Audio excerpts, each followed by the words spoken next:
Hi viewers, thank you for tuning in. My name is Apostle Helen Rudolkeno. Remember, this is Majesty Christian Television Network. We are glad that you are associated with us, and thank you.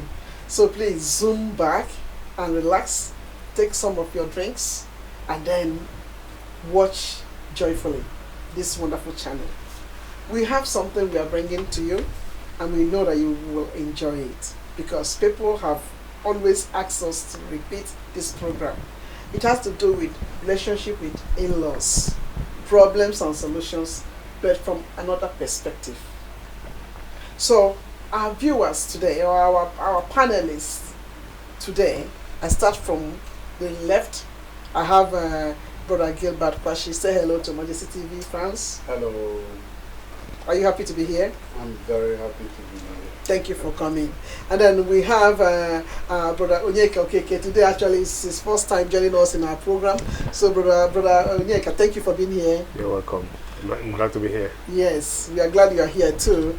And then we have Edawi Yolaye. Most of you already know Edawi. So Edawi is always one of our panelists when we have discussions like this. Edawi, welcome, please. Thank you so much, Apostle Eli. Thanks for having me today. It's always awesome having you because we don't get you all the time. Yeah. So as we know, marital issues have really been, or problems with external problems have been part of the issues making marriages not to be very healthy.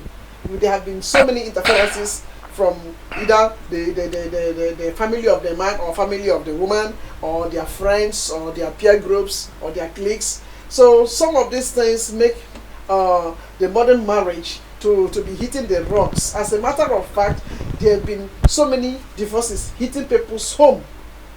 And that's why this topic is coming to you, because we really want to evaluate and analyze some of the issues that are coming up and know from where we can, what we can really pinpoint that is bringing some of these problems and see a way to eradicate it so that there can be peace in a marital relationship. As you know, when a marriage is not stable, it affects society.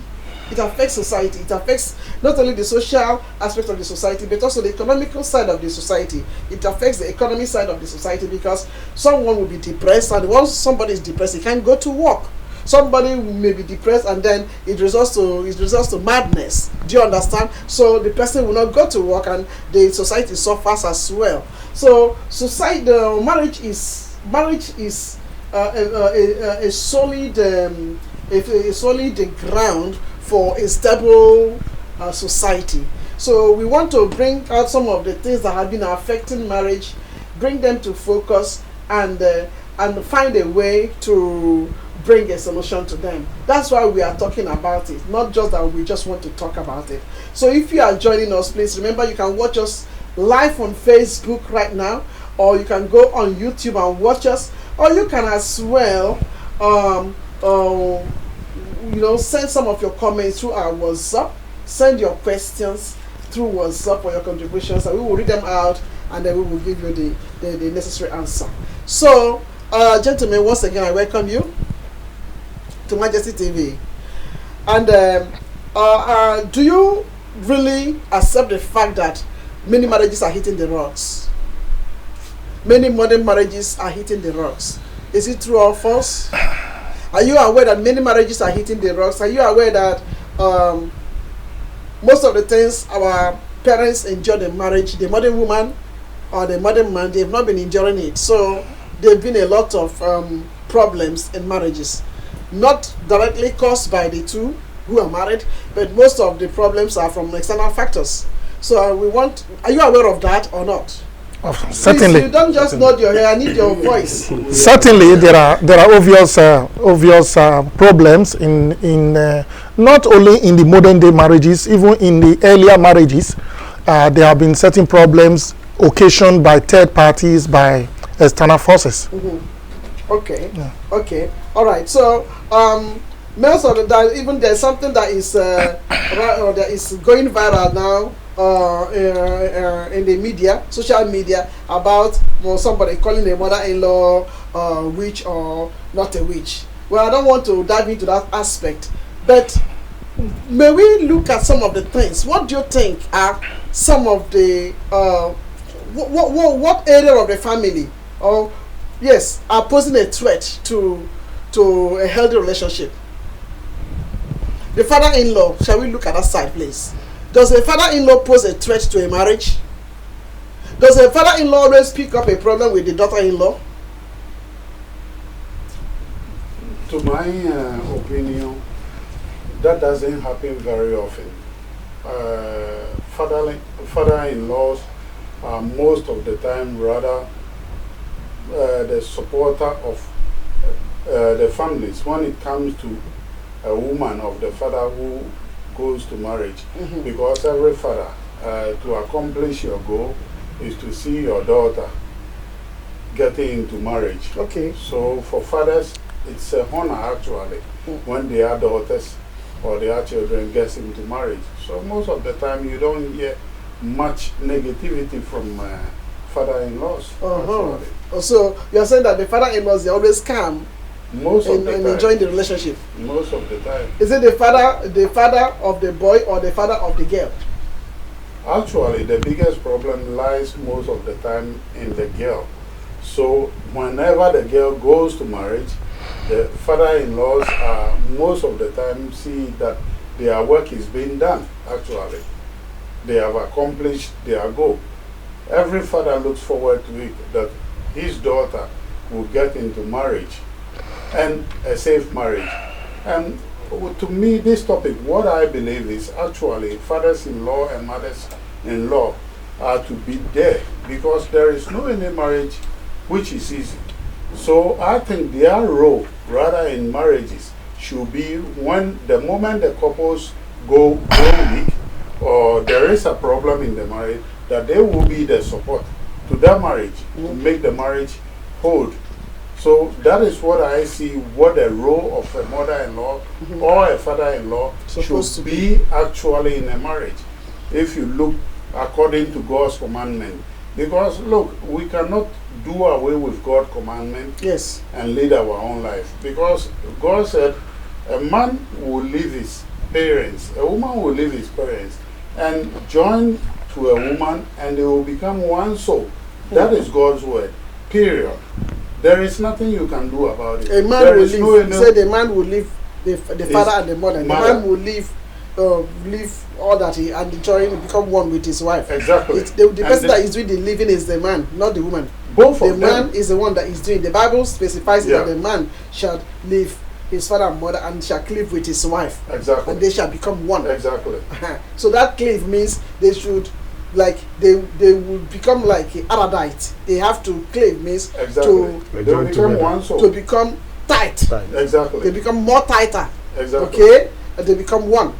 That's what the Bible commands us to do. So I do agree. The living is not only just the man, the woman as well have to live. Of and course. then they become one. One. Because if there is no living, the marriage, I think, will be crowded. Exactly. Okay. And Abraham was the one who set a very good example for us. You know, by leaving the parents, leaving his father's house, you know, to go far away to deal with his wife. I mean, if God, to my understanding, if Abraham did not leave his father's house and was there, and Sarah couldn't get pregnant for 25 years, I think there will be a lot of commotion in that marriage. Exactly. Okay. Wow, that's a good one. So let's hear from the other ones. We are still talking about the side of the father-in-law, please. What role do they play towards breaking the marriage or building the marriage? Yeah. In my own opinion, negative roles from fathers-in-law in the marriage of their children is in the minority, so to say, compared to the influence of mothers and sisters-in-law. Okay. But that doesn't mean that there are not some issues that happen to arise from the side of the father-in-law. Naturally, every father would like his son to succeed, would like his generation to have that continuity. That's the prayer of every parent, especially on the side of the man. When a man's son gets married, he knows his joy is boundless, because it's an opportunity for him to continue his lineage, his inheritance, and things like that. But there happen to be some issues on the side of fathers-in-law regarding the nature of the woman his son is trying to bring home. Okay.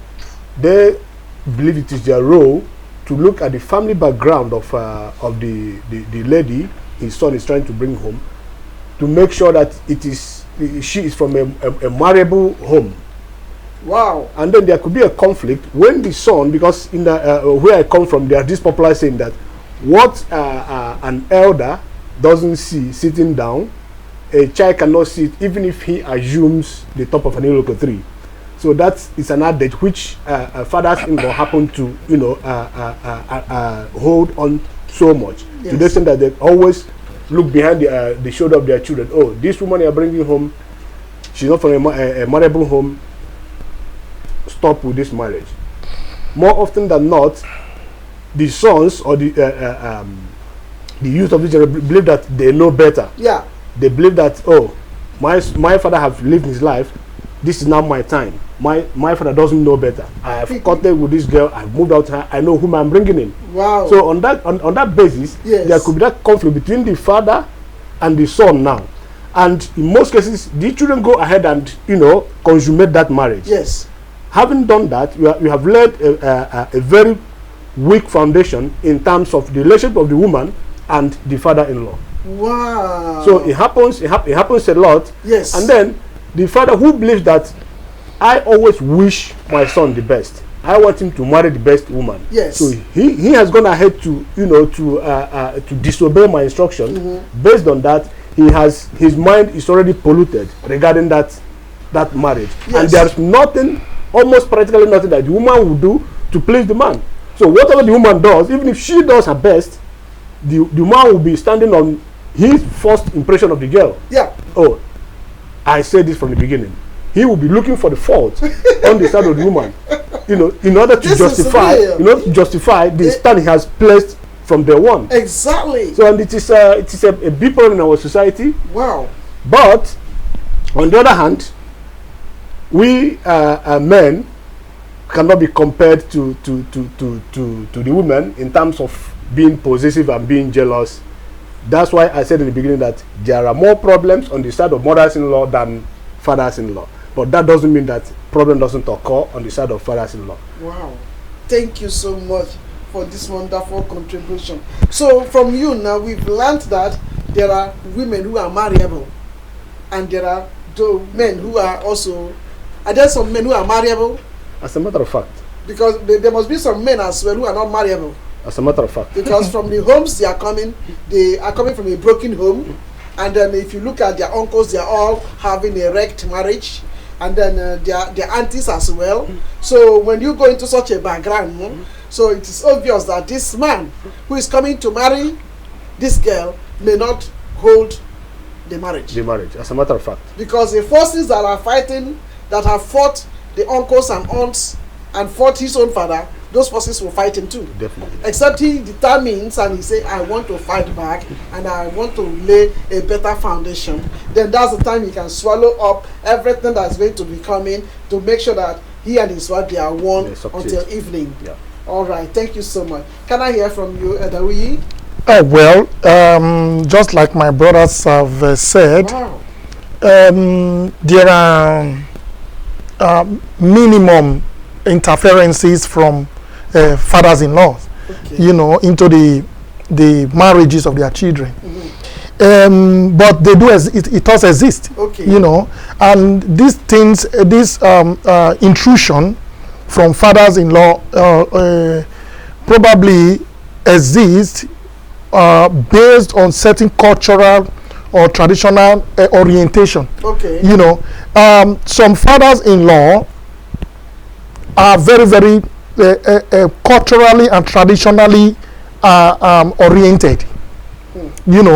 And they guide so tenaciously about where their son or their daughters are going to marry from. Okay. Okay, they don't joke with it. Okay. You know, it's enough. In my own part of Nigeria, Benin City. Yes. If you go to bring a girl, for example, when I brought my wife, Yes. I went first to introduce her to my father. Okay. Okay, and then when I introduced her to my father, the questions Yes. my father asked is my father asked my wife, then she was not my wife yet, Yes. Okay. was who is your father? Yes. Which family are you from? Yes. Where is the headquarters of your family in this city? You know, in Benin we have, every family has a headquarter, has the family home where everybody in the family goes to meet. Okay, and the eldest person in the family usually lives around there. Okay. And my father said, where are you from? First of all, my dear young woman, who are you? Who are your parents? Where are they? Where is your family home? Where is the headquarters of your family home? That's the background. Okay, so these questions, that is where fathers-in-law start immediately to get involved into where their son wants to get a wife from, or where their daughter wants to get a husband from. Yes. Okay. Okay. Yes. Now, That's very good. now they would investigate. My wife now said, from this family. My father now said, your father is from that family, and your mother is from where? 2, where is your mother from? Yes. Where is the headquarters of your mother's family in this city? Okay. You see, fathers have this privilege to get involved right from the beginning, even before the marriages, you know, to investigate, to ask questions, to be sure that their son is going to get a wife from a noble family, Okay. from a respectable family, Yes.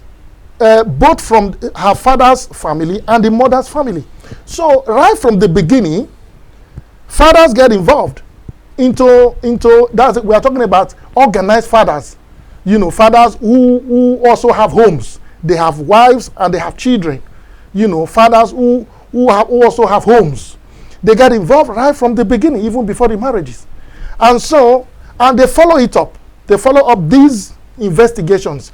They send people to go and ask questions about the background of the girl. And they ask about the background of the father, about the background of the mother. They ask about even the character of that girl. Okay? How has she been living? Who people who knows her, you know, not minding how young she may be.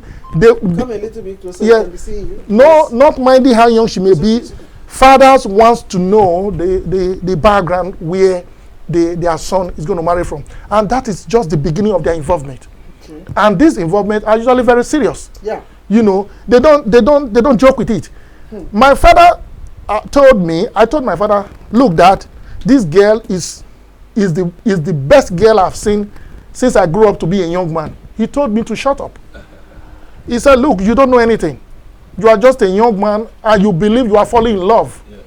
Yeah. And we who are your parents, we fathers, we don't believe in that type of love. Oh. The type of love you people know now are Western, they are artificial. Yeah. They are not deep.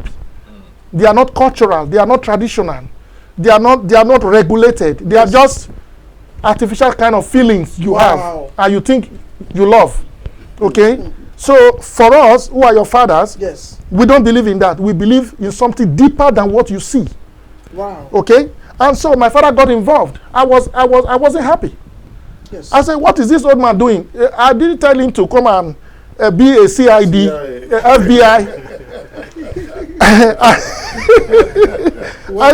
I did involve him to come and be FBI on my wife and her family. Exactly. He's busy exaggerating issues and my wife became nervous, became scared. Yeah. He said, but why is your daddy talking like this? I said, my dear, relax.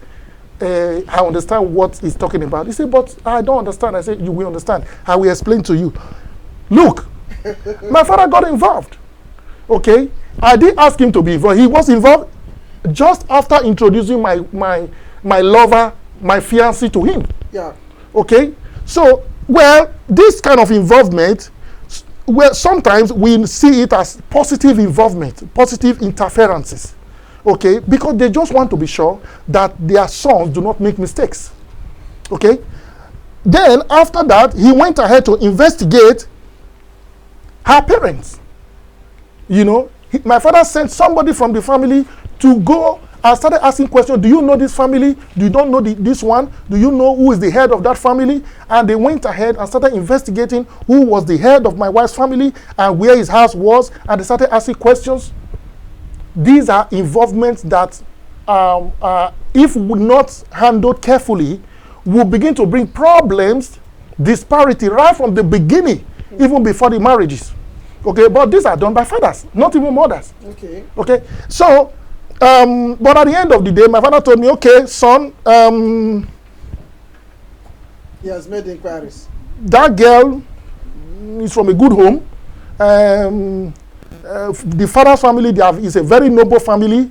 The father is an ex-military man.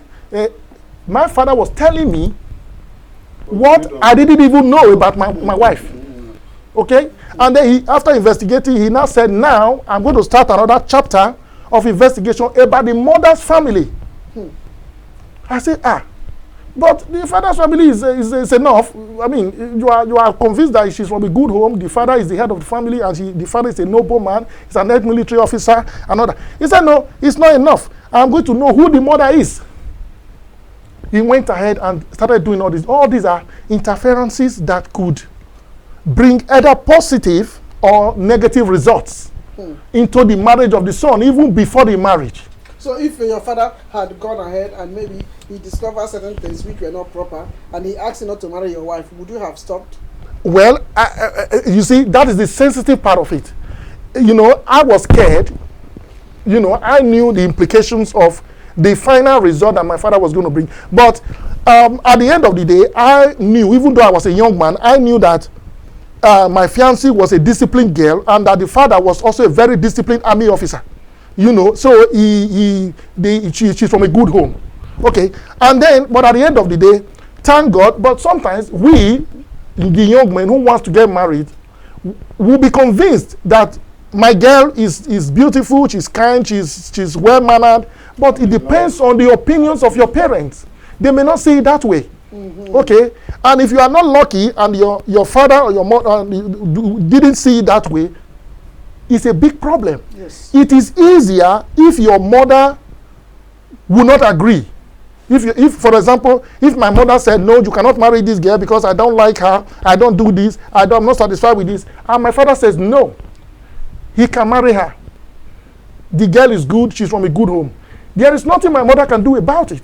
Because if my father has taken a decision, if my father says, I'm convinced that this girl is marriable, my father's say remains the authority. Okay. Okay, and then that is what my father is going to apply. You cannot marry, you know, if your father would not go to meet your wife's family to say, give me your daughter.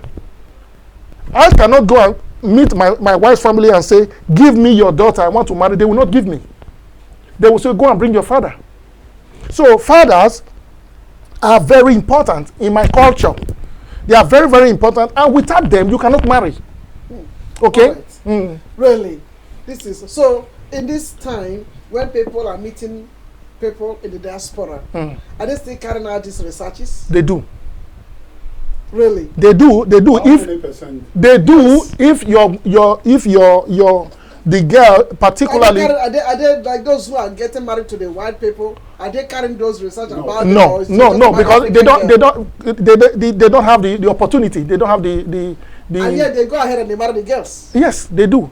But you see, if the girl you are going to get married to is from your place, is from your town, That's the only time you your make the country, research. they will still investigate her.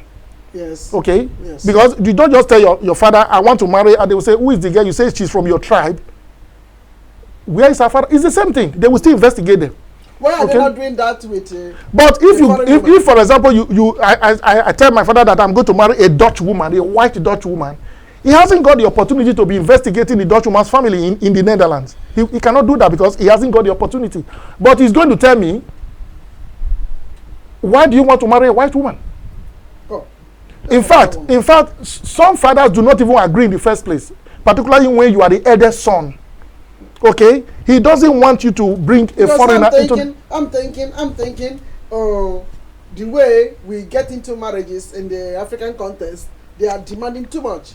Demand too much of bride wealth, demand too much of this and too much of that. So most of our young men, they are finding it easier to just grab the indigenes of the country where they are and then just marry them because there is no bride wealth that is involved. No bride wealth. So it's only two of you. You go to the city council and then they approve your marriage date and then that is it. So if you want to bring some friends, you bring them, then you can go ahead and marry, isn't it? but So they can even agree and then they have their witnesses too as well. They go and they marry. So I think to some of our boys who are selfish, I think they love it because they don't spend money in marrying. And at the same time, they are staying happily with the people they married.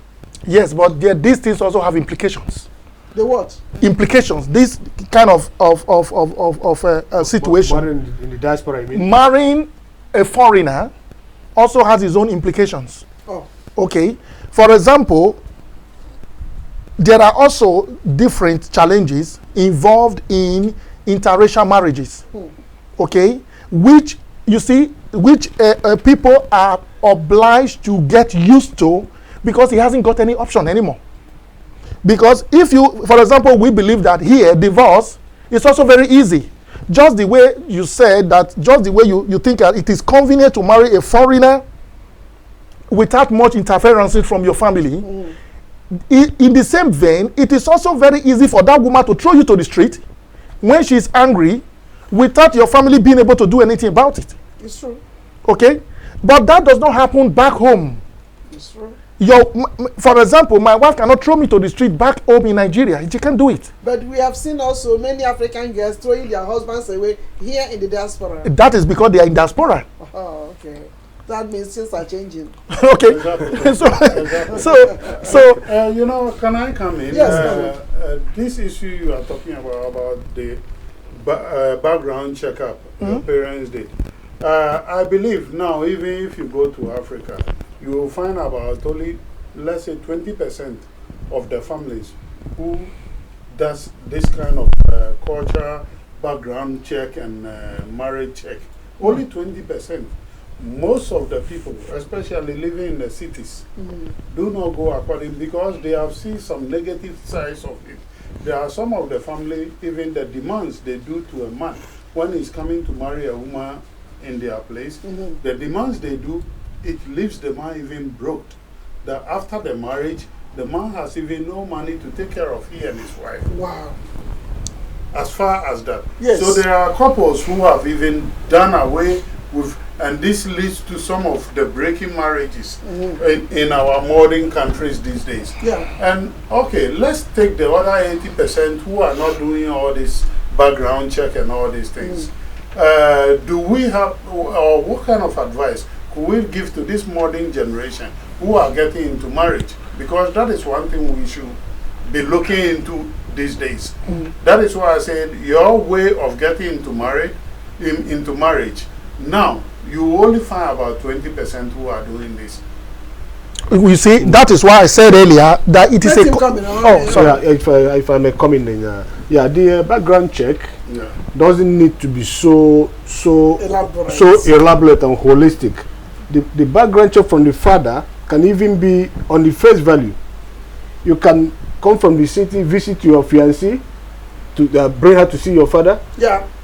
The man, by mere looking at her, maybe the clothes she's putting on, Exactly. the way her nails are, the way she walks, can even make your father to carry out a pushback. Yeah. So my son cannot marry somebody like this. Oh. I want you to come to the village and marry a village girl. Yeah. Who he assumes can be hardworking, But is who that can go right? to the farm, who can sweep the compound, even to the extent of sweeping the neighbor's compound, because that is their fundamentals to Yeah. judge Yeah. who is good and who is not good. But things at times are changing. Exactly. You know, like you rightly said, things at times are changing. Exactly. Okay.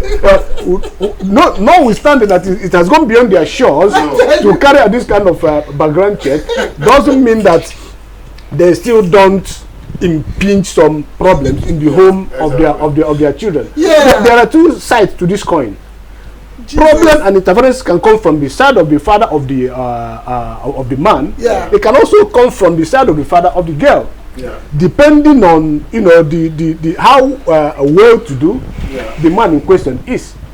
Some father-in-laws from the side of the woman can be so domineering, can be so controlling, Yeah. notwithstanding that is the home of their daughter. They will write their son-in-law to dance to anything they say, especially when they have more financial muscle than the man marrying their daughter. Yeah. So all these things are bringing the very unhealthy situations in our marriage these days. You know, and why I believe we are here today is to like throw light on all these scenarios, exactly. and then offer some solutions how they can be mitigated, so that we will have more healthy marriages in our society to the better to the betterment of society at large. Yeah. So let me touch on it. So when a young man has gone to a family to marry, if the family is richer than him, they will intimidate him. That's what you are saying. Yes. And so the father of the girl will begin to fight. Exactly. Will begin to fight for with the boy. Yeah, as a matter of fact. As a matter of fact. Then it becomes necessary that you cut your coat according to your size. If you know that you cannot compete with such family, then I mean, don't go. No, but the issue, if I may come in here. No, don't come in here. When my husband was to marry me, I remember vividly, my father was going to US. Yeah. So my father said I should meet him at Schiphol. He was on transit. So he said, he called me, he said, I'm on transit, so meet me at Schiphol. So I was bold to go with the young man, and as a matter of fact, that was the first time I was bringing a man to my father's face, because now I feel I finished all my education, so I'm matured enough because I'm already in abroad. So that registers something to him. Because my father was telling us later on, when he spotted me coming and then he saw that the young man was following me, he said to himself, is my daughter coming with a man, or is that still not my little girl? What's happening here? So he continued to look. He said his eyes was no more on me, but he was just looking at the boy. He looked at him coming and began to evaluate the boy. So the moment the boy greeted my father, and then I greeted my father too, and then we began to talk a little bit. I remember my father quickly asked him, young man, who is your father? Young man, is your father? Who is your father? Your father is a chief?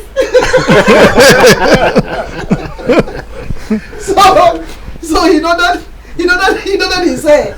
So I was one who said, no, I don't think your father is the chief. No,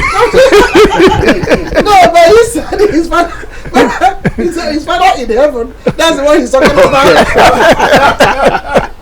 He was bold to think that way. Can you imagine that? My father repeated, who is your father? What's the title of your father and all of that? So before we can do all of those drama, my father didn't know who this boy is. So then my father didn't want to embarrass us because he loves me so much. So he doesn't want to, because I have never brought anybody to him before. So my father doesn't want to embarrass me because I was the one too dear in his heart. So he's scared. In case anything is about to happen, let me know. My daughter may decide to grab and lose her. So it was rather my aunts in the UK who have lived all her life in the UK. Now they began to call. That chief told us you came to meet him with a young man. So we want to know who this young man is. We want to know the background. We want to know because we have other. So when they now heard that he's from Ghana, that was another. How can a chief daughter cross boundary this way? They want to tell me that from the traditional point of view, you can only marry from the tribe of only daughter sons of chiefs as well from the community. You can't go beyond that level. I said, that is the bondage. I said, not me. So my father said, no, it's not going to apply to her. Can you imagine that? My father in America is already saying it's not going to apply to her because my father, I think he's already beginning to shake that if this girl opens her mouth to say, I'm going to marry this boy, I don't want to lose my daughter. It's just a matter of fact. So, to cut a story short, but my aunties continue to dig and dig because they want to know his background, they want to know his, at least he has to come from a chieftaincy background so before they will go ahead to give their blessing. Do you understand? Yeah. So, but if my father had judged him from that first distance, and then my husband maybe was looking arrogant, because I remember my father saying, from the time I saw him, something told me, don't scare him, because that's your son. He's the boy that's going to marry your daughter. Don't scare him. So he was very, very careful not to scare. But not every father can feel the way my father felt. Okay? Because some fathers, they will put so much pressure. You've seen this young man. Of course, when he came to me, he didn't have car. He didn't have this. The only thing he had was bicycle. My husband had bicycle, but he had brain. Okay? So I was believing God that God is going to make us and he's going to give us everything that we will need one day. Because for me, I didn't want to go and marry somebody who was already from a very... I told him, I said I wanted to test the other side. I wanted to test what it means when people are not very rich. I want to test that side, okay? So I didn't want boys who are from flamboyant homes, who were brought up the way I was brought up. I wanted people from a moderate home because I wanted to try to see how life in that side is.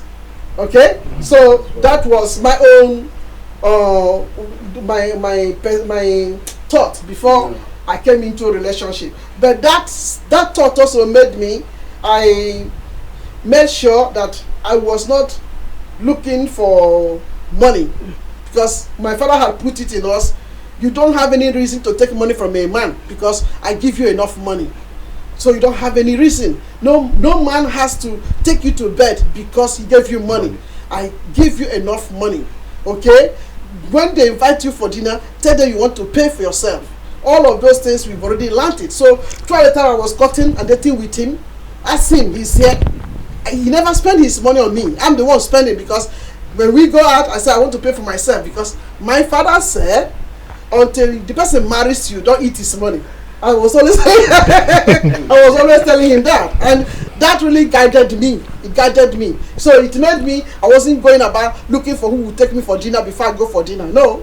So I liked him. Anytime I wanted us to go for dinner, yes, like the Dutch people, you pay for yourself, I pay for myself. 50-50. Do you understand? And so sometimes, yeah, and he was always feeling bad because he wants to show me that he can take. Yes, but I was not taking anything from him until he married me. It was when he married me, like when he was to buy my wedding garment. He went for the most expensive. My wedding garment was in thousands. My husband said, no, I want to pay. Even if it's 7,000, I want to pay it because it must come out from my purse. You and your family, you go about thinking I don't have money to take care of you. I'll shock you. That's wonderful.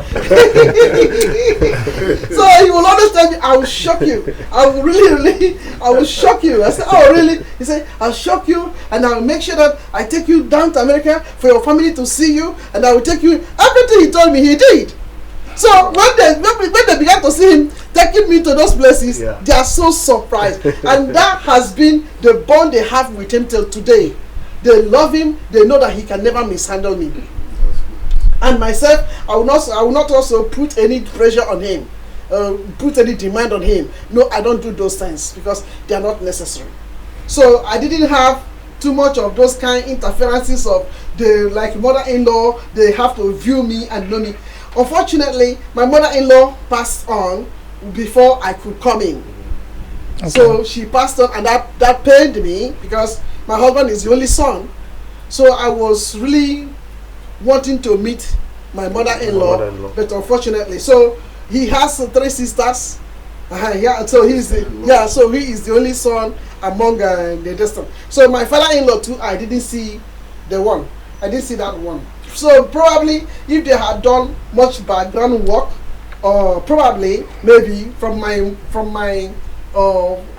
side, maybe they would say, don't go and marry him because his father died and his mother died. Probably. But that would have made the work easier. No, because they will say they don't know what is killing them yesterday. Well, that's my story. So I don't know. So are we now saying that the father-in-laws don't give too much of problem? The only time they give problem is when you can't take care of the girl you have married, or when they want to impose some certain charges on you. Because there are some father-in-laws who will go and point at a plot of land and say, build it before you marry my daughter. Yes, you can.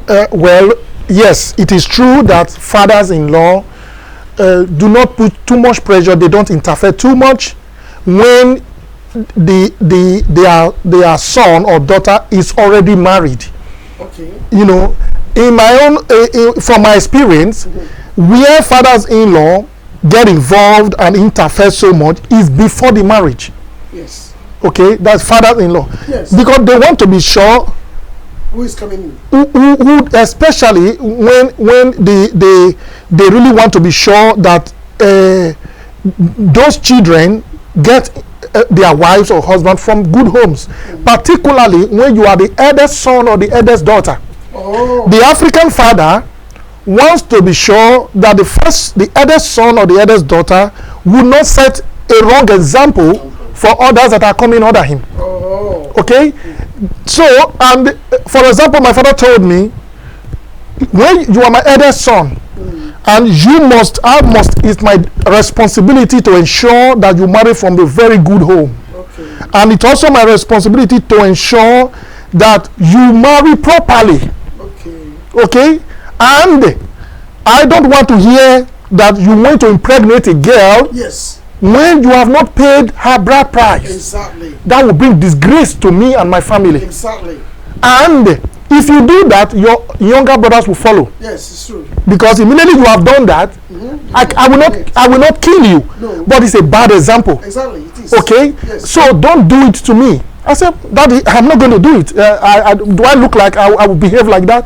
He said, no, I'm reminding you because you are my eldest son. Okay. And you see, fathers get involved and interfere into marriages positively or negatively before the marriage. Okay.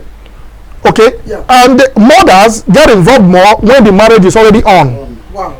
Okay? So I think that these interferences are not all bad. Okay. You know, some of them are also very good. Some of them are also very, very directional to us, because we follow what our father was saying, and we begin to realize the relevance of their interest in who you want to marry.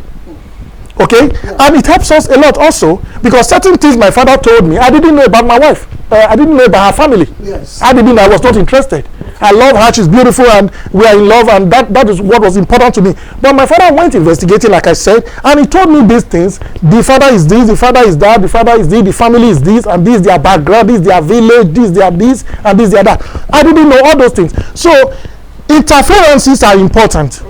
We must not, some people say, no. When parents begin to interfere, it's going to be problems. No, not all the time. Before marriage, you said. That is before marriage. No. We are talking after. Yes, even before marriages. After the marriage. Even before marriages, it can be very sensitive. It can be very, interferences before marriage can be very sensitive, because it could, if you are not lucky, it could block your emotional intentions to even get married in the first place. Let me come in and ask this question. Yes. We are another generation who are now in the diaspora, and we may be having children now at the age of 20s, in the 20s, some of us. My question is, we cannot apply the culture marriage we went through when we were back home. I even believe somewhere and say to myself, we are the last generation who really listen to our parents and do according to what they will. We are having a new generation, yes. and we are not living anymore in our countries, yeah. but in a foreign country.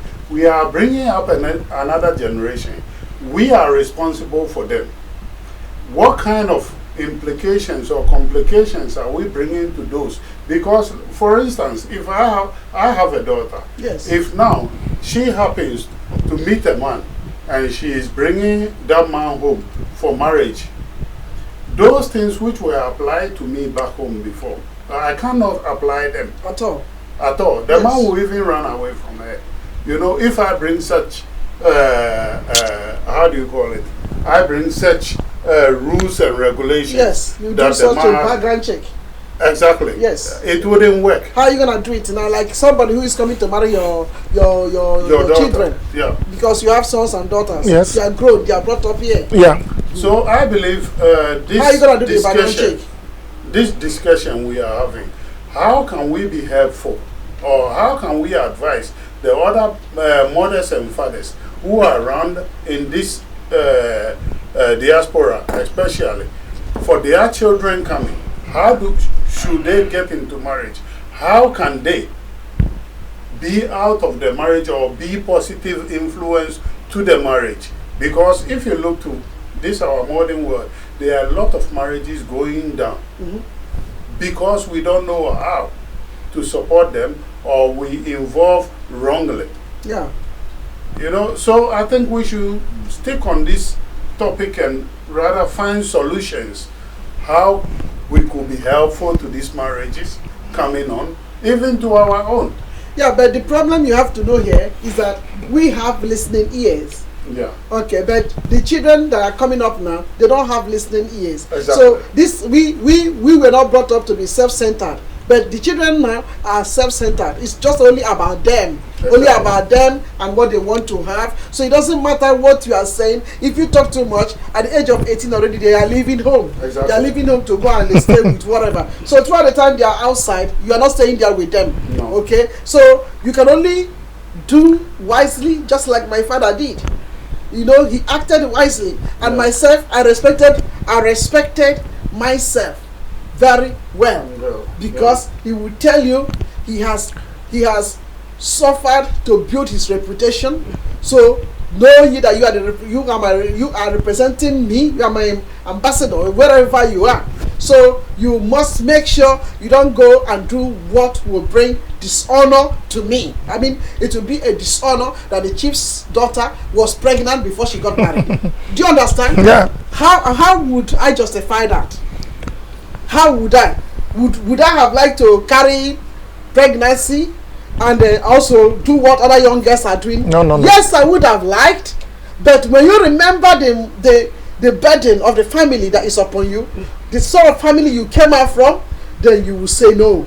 So you have to say no, and you have to curtail some of the things the young girls do and get pregnant. You will now, stop it, because you can't do it. You can't afford to take that sort of risk, because it's going to bring your father can renounce you, he can denounce you, he can denounce you are no more my daughter or whatever and whatever, and then the shame you brought, how would they wipe it away? So when we look at all of these things now, I don't know how we're gonna stand to begin to correct the young ones, except they have God in them, except they are godly, they have the fear of God, and they have listening ears. Because if they don't have listening ears, you can talk from here to Jericho. The woman they want to marry is the woman they want to marry. And when they want to separate, they want to separate. Nothing, you can't stop it. Another point I would like to bring here, or a contribution I would like to add to this is, if we look to the type of generation we are living with or we are bringing up, the only thing I believe we could do for them is to keep them in prayer. We should go back to Job's time, because Job has such children as this generation. We should have confidence in God and support them with prayer. I think that's the only thing which will help keep their marriages. Because if you look, I said I have a daughter. At the age of 10, in her class, there were 32 children, and 28 of the parents were divorced. You know? Can you imagine? Can you imagine 28 of the parents? My child will come to me and beg me, Papa, don't divorce my mother, because 28 of the children are divorced. Yes. You know, and all the children, Yeah. they come to school, instead of us to learn, some of them are crying, some of them are not okay, some of them cannot concentrate. You know, so this is what we are doing to society. So I like the fact that in the beginning you said this is affecting society and we are not aware of. So how can we help them keep their marriages? And I think... Well, before we help them, I think I would like to ask the next question. Brother-in-laws, are there also problems? No. Brother-in-laws, do they contribute to the factor? Sometimes. Sometimes. Brother-in-laws, how? How? Well, yeah. On the side of brother-in-laws, before you continue, I would like to... are you talking about back home or here in this diaspora? Generally. Yes. Generally, back home and here. Because, yeah, brother-in-laws, yeah, the way I have witnessed it is mostly from material point of view. Okay. Because they see their brother as, you know, their own, who have made it. And they are supposed to, you know, the blessing of your brother is supposed to rub off on them so that they can also get there. Exactly. You know? So, and the moment a woman comes in the name of the wife of their brother, and automatically the man's responsibility has become more. Yeah. So, to the extent that the kind of funds that will be going to his brothers will now be limited.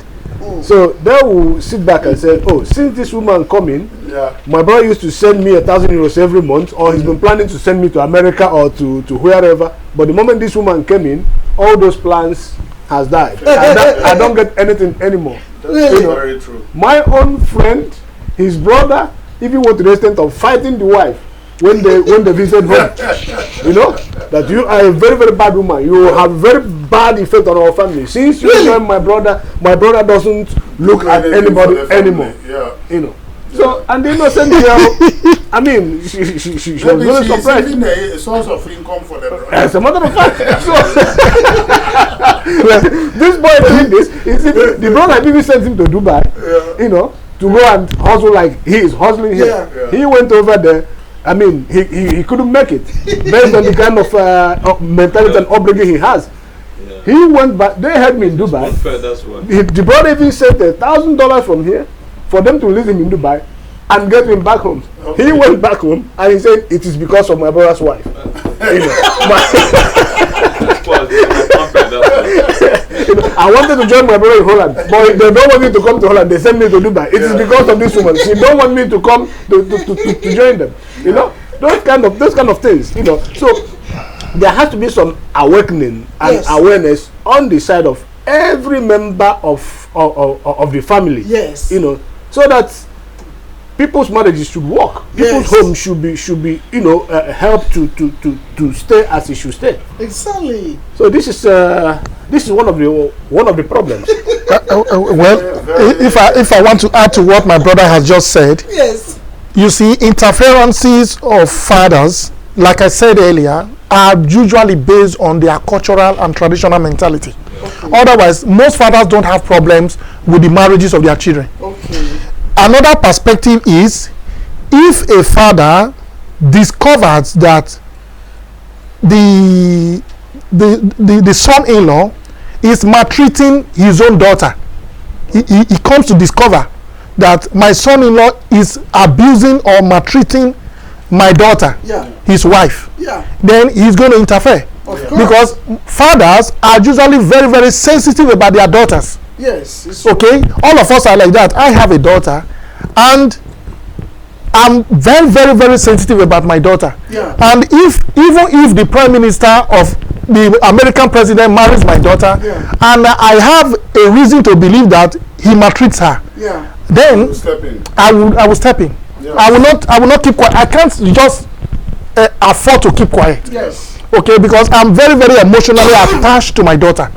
I can afford to leave the son because he's a man, But when it comes to the daughter, that I think the daughter is weak and sensitive, if I believe my son-in-law is not treating her well, I'm going to feel very, very bad, and I'm going to interfere. Yes. Okay? And then another area is, if we see that sometimes our own daughters, are not treating their husbands well. That is quite common even back home. Yeah. And they can also be seen here. If we are honest, and we see that our daughters are not living well, our daughters are not living like married women, they are not treating their husbands well, they don't respect their husbands, and they don't behave according to the principles of the sanctity of marriage, we will also interfere. We will call our daughters and say, look, the way I observed you are living as a married young woman is not good. I am your father, but I must tell you that what you are doing, the way you live, your matrimonial mentality is bad. For example, especially nowadays that women, both the lettered and the unlettered, the half-baked or the illiterates ladies now are grooming with a vogue, and that vogue is this feminist slogan, feminist orientation that all of them are busy embracing. They believe that the man and the woman are the same, and the man has no right to do this when the wife has not approved. Then the man cannot do this. In fact, the wife should be in authority in the management control of the marriage.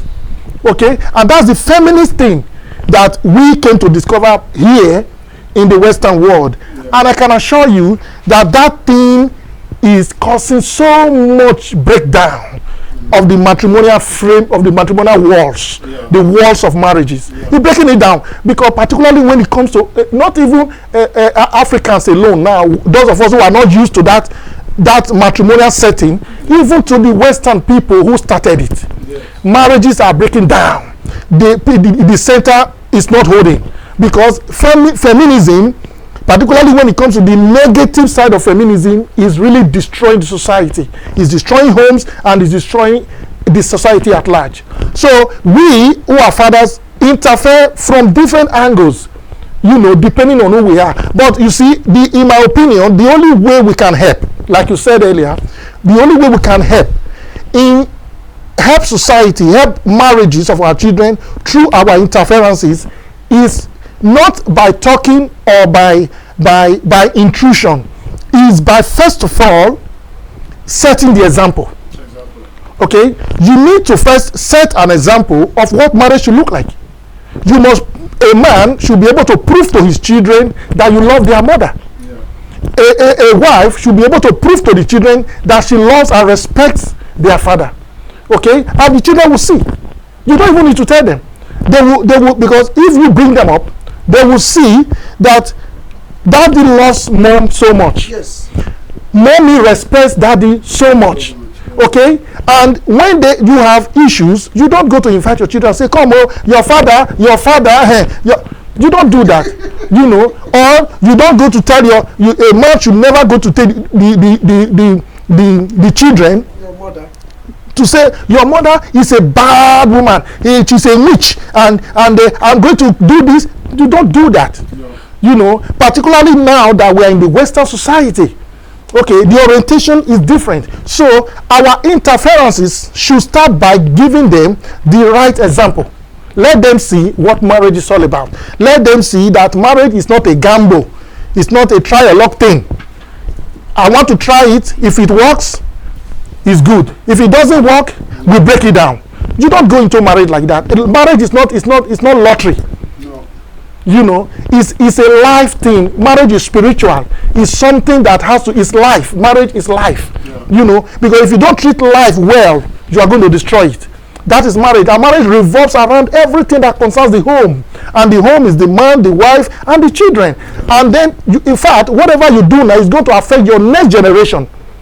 Okay, the way you treat your marriage right now is going to affect your next generation. That is what a lot of people from are aware of. both with your sons and with the daughters. For example, I tell my sons, I say, look, be careful the kind of girl you wish to marry tomorrow. Let her be a girl who respects you, who listens to you, a girl that has a humble temperament. Watch out. I cannot choose for you the kind of girl I would have loved to give to every of my son. Yes. But you can make this choice by the orientation I give to them. Yes. Watch out. Make sure you love her. Treat her well. Don't ever lay your hand on a woman. Yes. Don't do it. Don't, even when you are provoked, don't raise your hand on a It can woman. never happen here because it's not allowed. You know, it happens, eh? Yeah. Yeah, these are young boys. They do, but we must teach them not to maltreat women, not to respect their even their girlfriends. Treat her well, make her feel secured with you. Okay, so these are the ways we can interfere into the emotional framework of our children, and we must give the example of what it is to have a home, of what it is to maintain a marriage. You know, and then if we are able to do that, it will help to a very large extent, not minding the mentality our children have come to embrace in the Western society where they grow up. Okay, we as fathers and mothers can still give them an orientation that will help them to be able to cope with the challenges of the Western world. Okay. You know. Okay. Because the challenges can be enormous. Yes. Because it's going to be now a battle between the home, well-disciplined home, and what happens in the larger society. Yeah. Because as a matter of fact, people of this part of the world have embraced that marriage is out of fashion. Yeah. So marriage is an old institution. To them, yeah, I can live together. If I want to make a baby, I make a baby. Yeah. Why must I mustn't live with a man. Exactly. You know? Exactly. So it's such a reality in the larger society will also have an effect on how our children see the institution of marriage. Yeah. Notwithstanding the kind of home they come from. Yeah, but we can tell them that it's not good. Yeah. We can teach them. We can teach them from home, Yes. with the example of our own marriages, that orientation of I can have children, I don't need to marry, Yeah. is bad. It's very, very First of all, it's not of God. God did not approve that. Biblically, that is immorality. You are Christians. You are quoting this because. But yes, if we are Christians, So we are speaking something that must be beneficial to all, not only Christians. but Society at large. Yeah. Society at large is what we want to reach. So if we begin to say bring in the aspect of our belief, they would already say no because many of them don't believe in anything now. okay. But that notwithstanding, I buy to what you are saying. Yeah. Because if God is not at the center of your life, you will never be able to have a solid marriage. Yeah. So God must be at the center of your life, also be at the center of your marriage. Because if you take him out of it, you will have something different. You have chaos. The truth is that you cannot build a home with a man or a woman that is not your wife. What are you building? You know, you are building relationship. Yes. What are you building? You are not building a home. You can build a relationship, but what we believe in is building a home. Exactly. You know, Exactly. we must teach our children to learn that you must be prepared to build a home in future. Don't build a relationship. Yes, don't build. Relationship can be friends, and you can That's have. what they have been doing. Some of them are hanging 20-something years. They are just building relationship. No. Neighbors who say they will never marry. Why are you scared of marriage? They've been in relationship for 20 years. So I wonder why you can't marry. What are you building? You cannot be building a relationship with the same person for 20 years, Yes, and you you. can't marry the person. Then why are you scared of marriage? Your friend. What is it that you are building? You are building moment a you cohabitation. You are building cohabitation. You are not building a home. The moment You have marry- children. Yeah, exactly. When you have children in a relationship, the mentality the children will come to meet is already emotionally negative. Okay, you are not setting them, you are not preparing these children to build a home. And let me tell you, like Apostle Helen said earlier, until we build homes, we are not building the society. A wrong background, a wrong emotional or matrimonial background, determines what the society looks like. Exactly. Okay, if a son or a daughter is not taught, is not lectured, is not given the example to understand that building a home is beautiful. Having a father and a mother and children is a beautiful setting.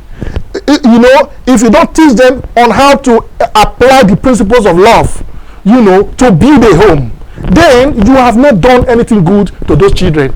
And that is what we should be doing. Interfering into the marriages of our children must not start when they are already married or when they bring a lover to be married. We must start right from childhood, teaching them, you know, giving them the orientation to say, in future, you must build a home just like me and your mom are building one now. Like, for example, my eldest daughter is about 22 years, and she told me something one day which has remained in my heart up to now. She said she was thanking me. Okay, I said, why? He said, you see, you make me to feel that you love my mother, and we are happy. Okay, just like you mentioned, many of our friends, she's into modeling, she studies psychology, and the rest of them are from broken homes. Yeah. And some of the parents they go into drug. Some of the mothers of our friends are depressed. They are suffering from depression.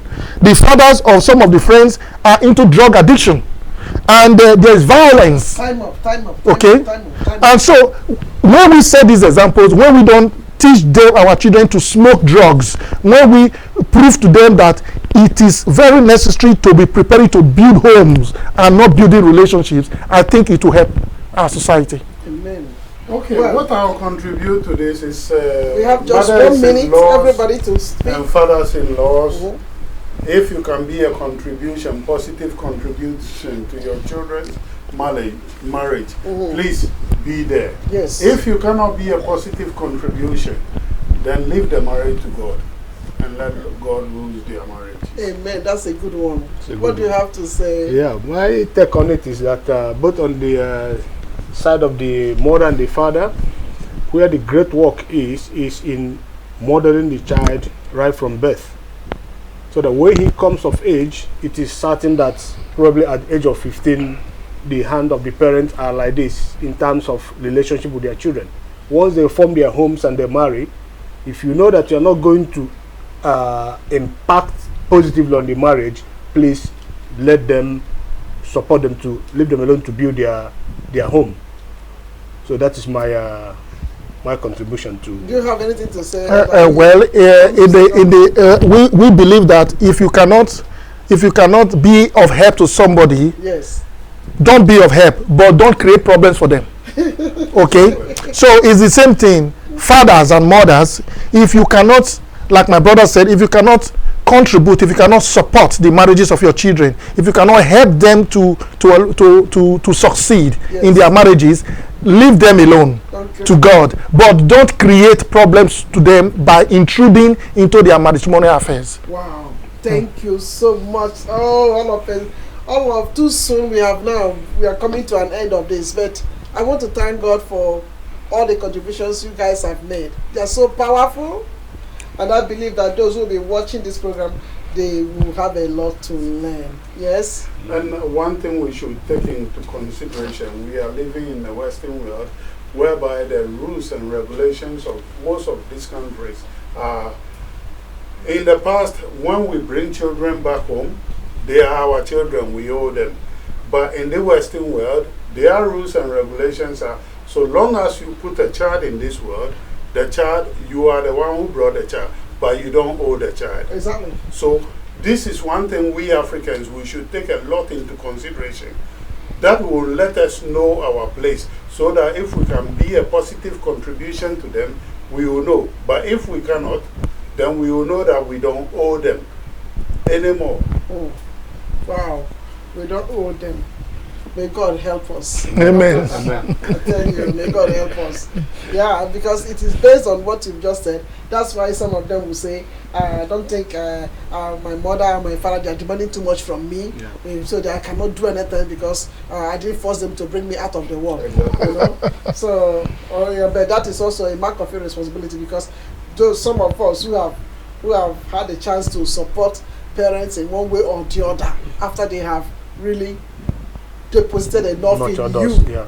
I think if you become very individualistic and you don't mind them at their old age, I don't think that is good. No, It's not- at all. So That's not the way a it should responsible child will always know that the parents spent something on her. Made some sacrifices. And also make some sacrifice. Just like I told you, I saw your mother. Yes. Do you know the joy you have brought, at least by bringing them over here? Yes. Your father and your mother. Exactly. So even if there was death coming, death will go so far now. Do you understand? You are very correct. The loneliness of their heart has been solved. Yes. So you couldn't go down there, but they came here to see you. Yes. So they will always love something like that. So One thing I will say also we are rounding about up right parents- now. We are rounding up Thank right you. now because Thank we are you. not going to be saying one thing. Yeah. We are rounding up because of our time, Okay. and then we reserve the next thing you have to tell us in the next broadcast. Yeah, this is short one. Anyway, parents who have children who are very respectful and listening to them, they should be thankful to God, because it is not in our power to train them the way we want them to be, as the Bible says. It's no more in this generation. So if they become the product of what we want them to be, we should be thankful to God. Of course, but if they also refuse and they don't want They have to nothing respect to their do. father and their mother, as the Bible commands, then they are digging their own grave. Exactly. Because that is a command that God gave with attachment. He says so that thy days will be long. Will be long. And so if you don't want to spend the long days, then act as if you came out from an Enoch tree. But if you know that you want to live long, because that is the commandment with an attachment. He said, honor your father and thy mother so that thy days will be long in the land which you will live. So if you want your days to be long, then you have to do what the Bible. To honor means to put dignity upon your father and your mother. Put dignity, put a weight on them. Amen. Amen. So I thank God for every one of us, and we believe that our listeners as well, you will enjoy this broadcast and share it with those around, and let us heal the society. Let us heal the society as we are healing our marriages. Thank you, gentlemen, once again, and we hope to have you again and again. God richly bless you. Thank you. Thank you. Thank you. Thank you. So that is it for now.